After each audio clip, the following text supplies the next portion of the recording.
No, mate, look, I've not seen the Champions League fixtures yet. I'm too busy trying to fend off bids for our players.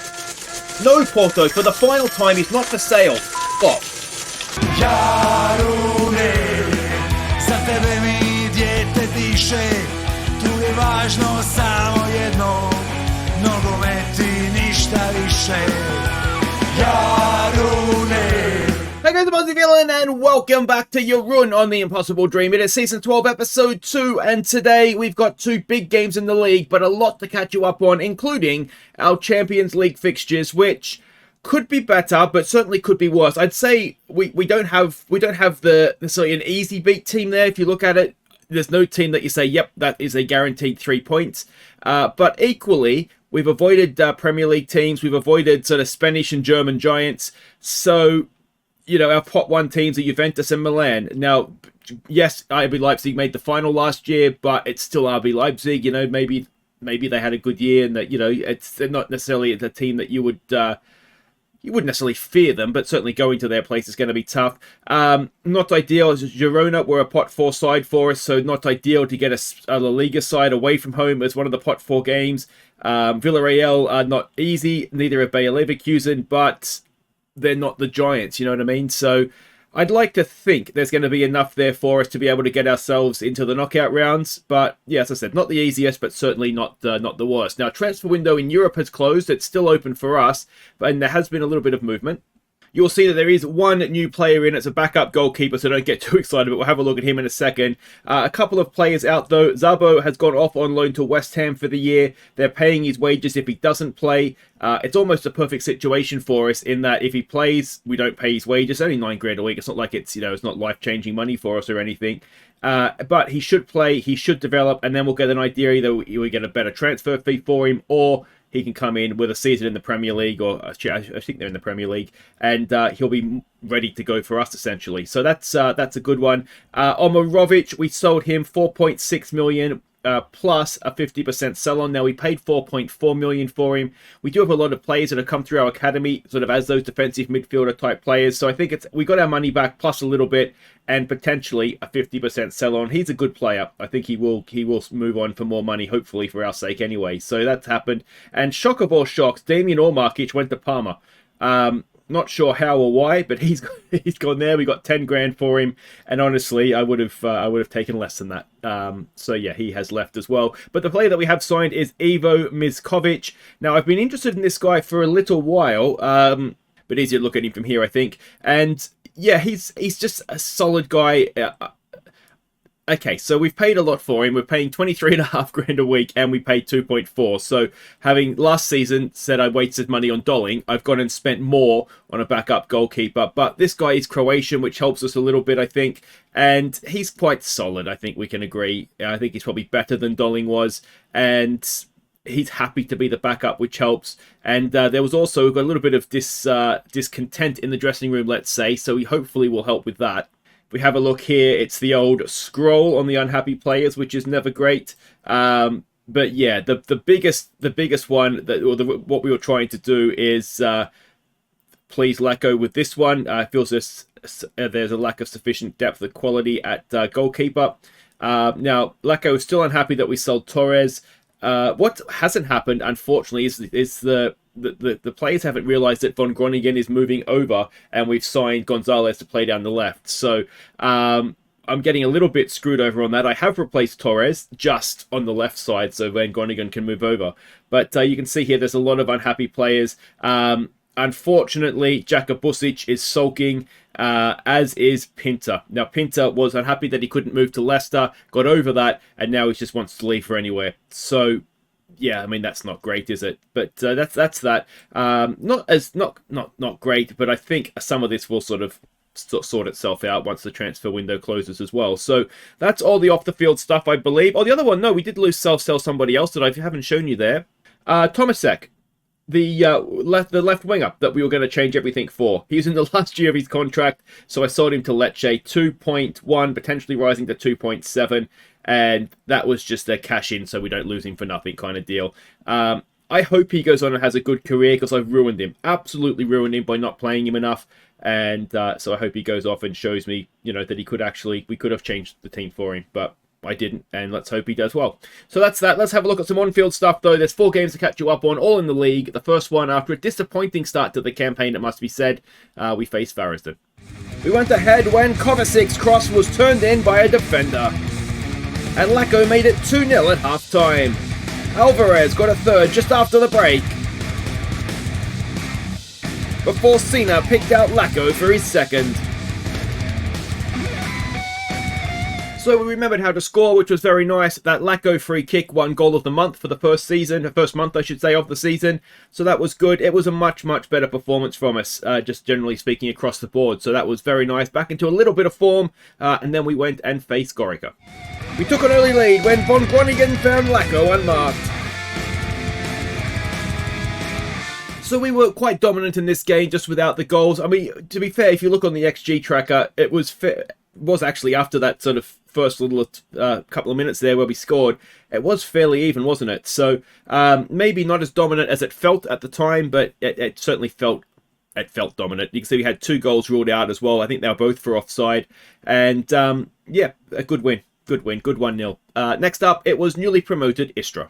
We took an early lead when Cena found Zinko unmarked. And we got a second when Gonzalez crossed for Cena,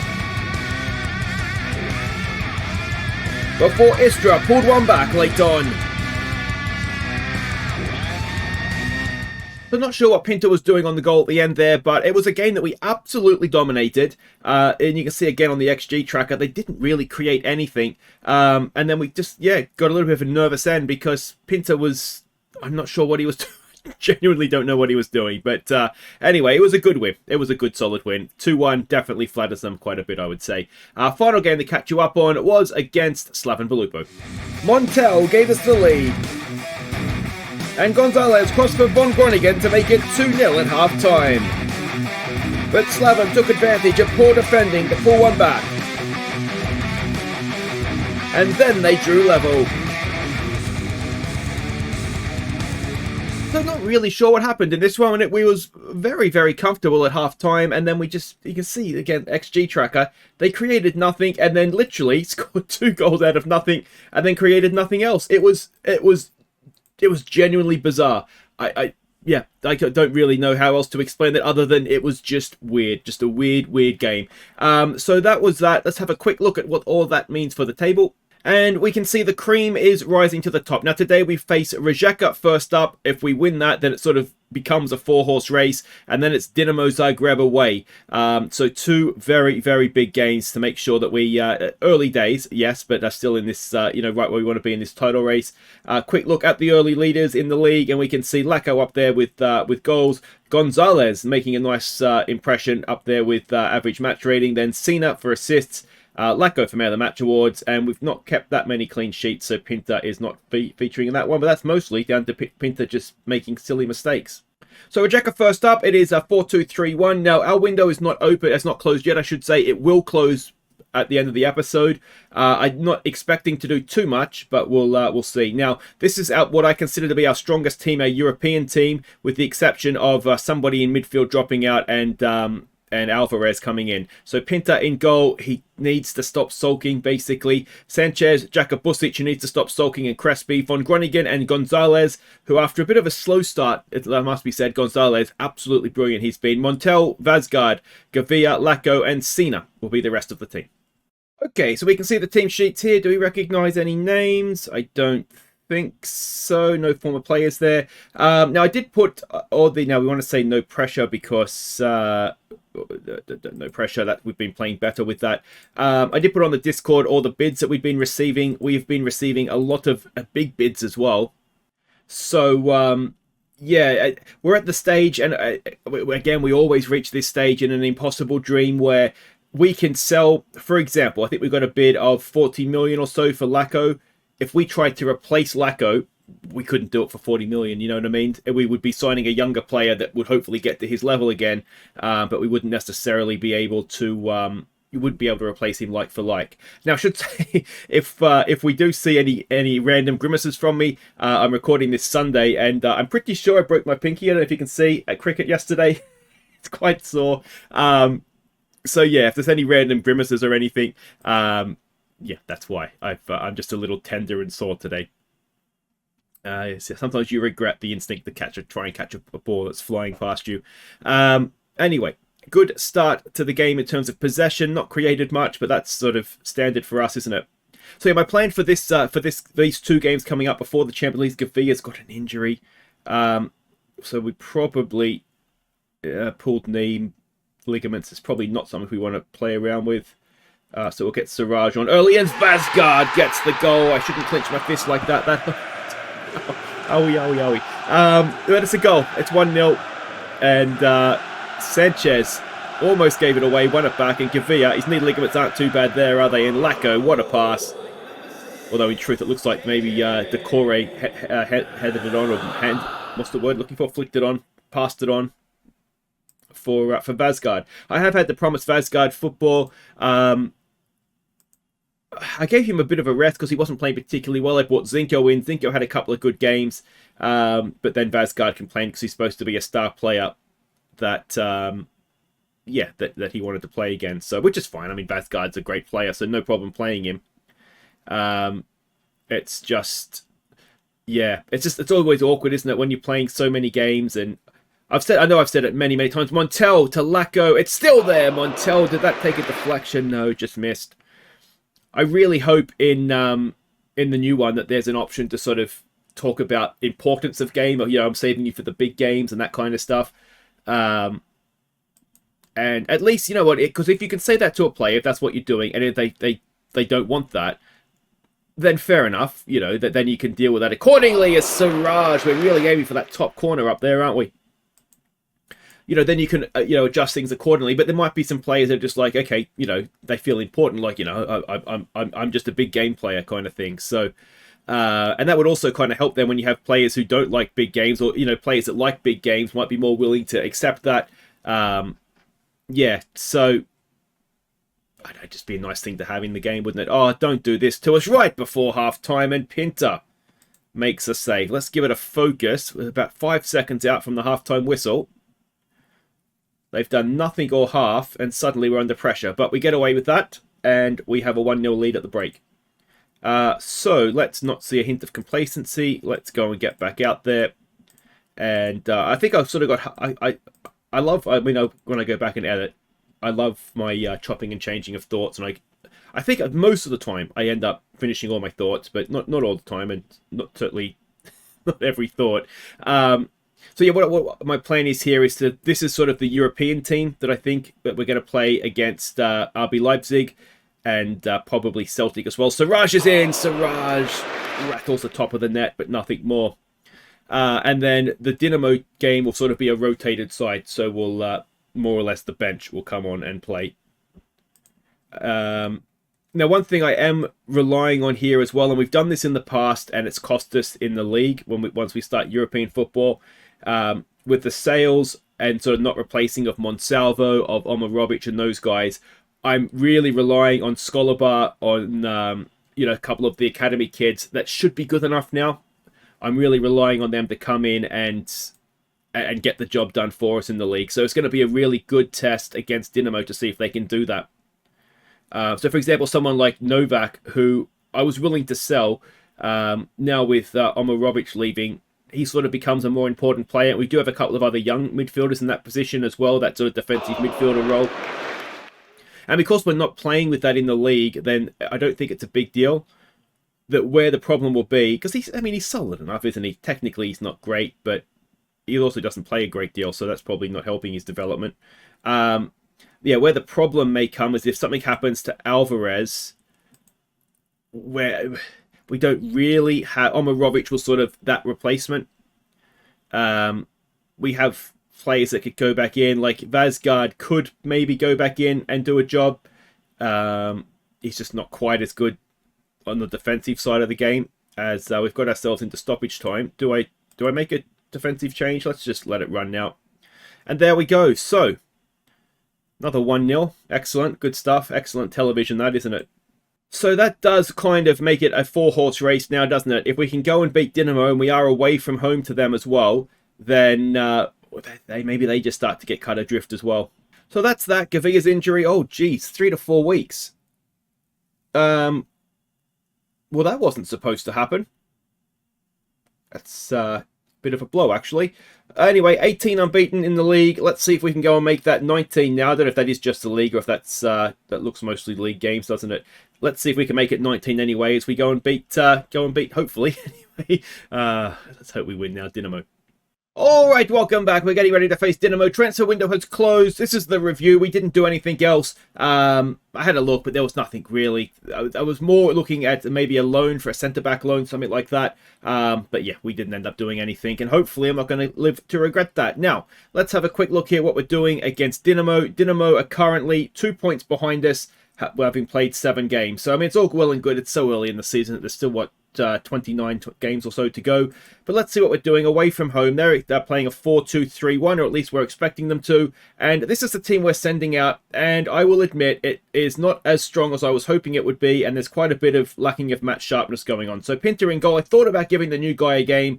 But I just thought, no, it's Dinamo, you know, let's not experiment too much here. Taninski, Skolobar, and Tankovic, who we've not seen much of. He should be more than capable of doing this. The one thing that I don't want him to do is pretend that he can pass the ball. Kovacic and Kovacek will be the width. Perso, Zinko, Siraj, Mazzoleni, who's just coming back from injury, and so therefore lacking match sharpness, and Madzar, who is not really got going yet this season. Oh, let's have another quick look at that. Not really got going yet this season, but he has the potential to score lots of goals. So let's hope he starts doing that here. All right, so we can see the team sheets. Now, this guy, they just loaned in on deadline day. If you may have noticed that. They did sell a winger, I think he ended up going to Manchester United right at the end of the window. All right, let's stick to the game plan. Stay patient, we'll be fine. You can see there's a couple of nervous and anxious players that want to leave. I don't remember Mazzoleni wanting to leave. There was some bids coming in for him, but I think it was... I want to say it was China, which you don't get many bids from China these days. But yeah, I think it was there that Port Shanghai side that came in for him, but he seemed happy enough to stay. So yeah, not sure what's going on there. I almost played Palumbo instead of Perso, but Palumbo, we know last year of his contract, doesn't want to stay. And I think he's actually asked to leave several times, if I remember correctly. Perso, let's not forget, Croatian international. Let's give him a game and see how he goes. And yeah, we'll... hopefully, we've put out a team that is good enough. But I do think these players will, you know, no matter what happens here, I think they'll be better for the game. And you know, when we go and play, I think Lokomotiva is between the first two Champions League games. If we put out a similar-ish side, if not the same side, then they'll be better for that game, having played this one and so on. So, yeah, we'll see what we get here. Hopefully, a little bit more of an entertaining game than the Rijeka one was, but you live and learn, I suppose. We'll see what we get. So far, not great. Must be told. All right, so let's get rid of pass into space. See if that helps. They were supposed to be a wing play side.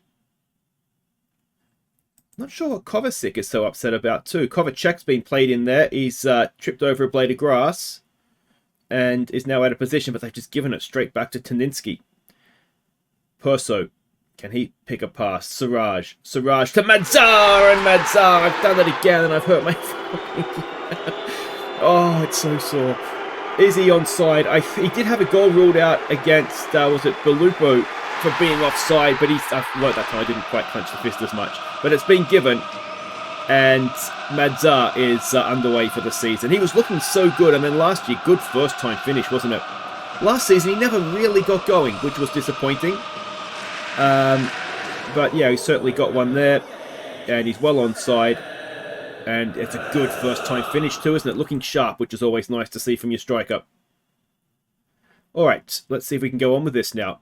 If we can beat Dinamo with this team being put out, not only is it a great start to sort of the European part of the season for us, but it's really promising that, you know, that I've sold the right players, I've kept the right players, and hopefully we'll be able to move forward. One other thing that happened in the transfer window, this guy, Dovasar, now he came through and he was never really that highly rated coming through, but he's just sort of developed okay. He's a really good trainer. Like when you get the training reports, he sort of wins every week. Let's not adhere to complacency. And we had a bid come in, I think it was Porto, for like 6.5 million. And it was to the point where it's just like, I can't reject that. But I mean, the reason I can is because he's come through our academy. So for European squads down the line, if we've got a solid, I mean, he'd probably only ever be backup, to be fair, but a solid right back that we could rely on in a European game, that is going to be club trained, then that's worth, I think, a little bit of money to us, more than the 6.5. So yeah, that's why I rejected it. But it was a very, very tempting bid, I must say. Let's give us some praise. Madzar to take a corner. Floats it in towards the back post. It's down forwards, Kovacic, and he has... Oh, we're getting some good shots away, just not on target. But you know what I mean? Like, they're good shots. It's not like we're whiffing chances or anything. We just, just need to be a little bit more accurate with them. Taninsky maybe getting out of position a little bit, and Kovacic at the back post, beaten in the air horribly, and it's 1-1. Now, we've not really come out this second half yet, have we? Taninsky's maybe a little bit out of position. Kovacic just wrong side. And I think we have to put the blame at his feet there, don't we? Let's encourage us. He's looking nervous as well. Is this the time for Dovasar then, I wonder? Let's see what he can do. Kovacic is not having a great game either, but I really do want to keep Gonzalez fresh for Europe. Zinko is not having a great game, so we'll take him off for Haska. And Siraj, just giving it away. Come on, boys, come on. Oh, it's like the Yags in the Cup last year all over again, isn't it? Looking really, really decently comfortable. And then falling in a bit of a heap. Oh, where's the closing down on that one? Oh, jeez, how did we get away with that? Mazzoleni is not having a good day. All right, let's try demand more. It's fired up some, but not all. All right, Mazzoleni's not having a great game. It's not that long left. Let's get Lacko on. Taninsky, nice ball out there for Kovacic. Taninsky again to Kovacic.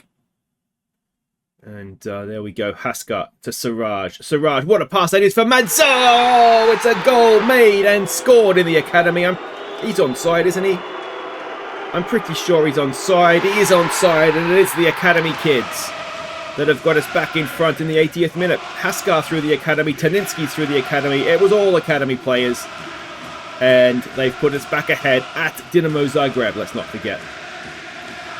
I wonder if we cancel that sub, actually. Let's leave Lacko on the bench now. And yeah, he was never on side. It was never even close. And Madzar, one-touch finish, then a two-touch finish. Very, very nice. So we've got another highlight. Skolabar just sort of hacks it forward, but it's fallen for Madzar on a hat-trick. Oh! It was going to be goal of the season. Come on, boys. Let's see this out now. I wonder... We probably will need to close this game down, won't we? A bit of an inexperienced team out there as well. Mazzoleni, I think it's the first we've seen of him. He's given the ball away. All right, Lacko, I've changed my mind, mate. On you come. Oh, go away. Is it offside? I should have taken Mazzoleni off.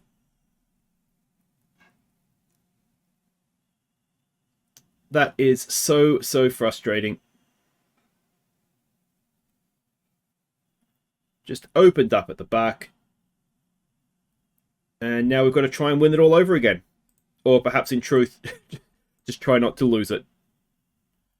We'll encourage them. It's going to leave us 3 points behind Osijek as things stand. And we've played a game more. We have a 90th minute highlight. And...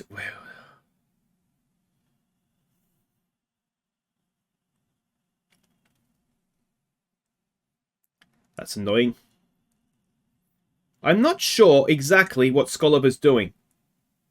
The flicking back and forth doesn't help. But Skolabar is playing in midfield. And it's sort of taken a bit of a knocking off the Taninsky there as well, hasn't it? Oh, that is... Let's try a berating. But, Yeah, well, we're not getting the best of us on YouTube this season, are we? So 3-2 in the end. Second half was a bit open. Was a much better game. Oh, I really thought we'd won that. Possibly I needed to be a little bit more decisive in closing things down. Pinta again having a sulk. I should have played the new guy. I mean, there are some positives, aren't there? You know, young team, not really match sharp, away to Dinamo, arguably the hardest game of the season. But still, we shouldn't have lost that, even if we didn't win it. But done now anyway, of course. Collapse, disappointing. Yes, that's all true. But there we go. It looks like a 4-horse title race, and we will be back next time to start the Champions League. It is away to last year's finalist RB Leipzig, then at home to Celtic, which is really a must-win game. You look at the fixtures, and it is kind of a must-win game for us. Hopefully, we will deliver on that front. But until then, guys, if you've enjoyed that, thumbs up, subscribe if you're new, and we're back in the big time next time. Take care.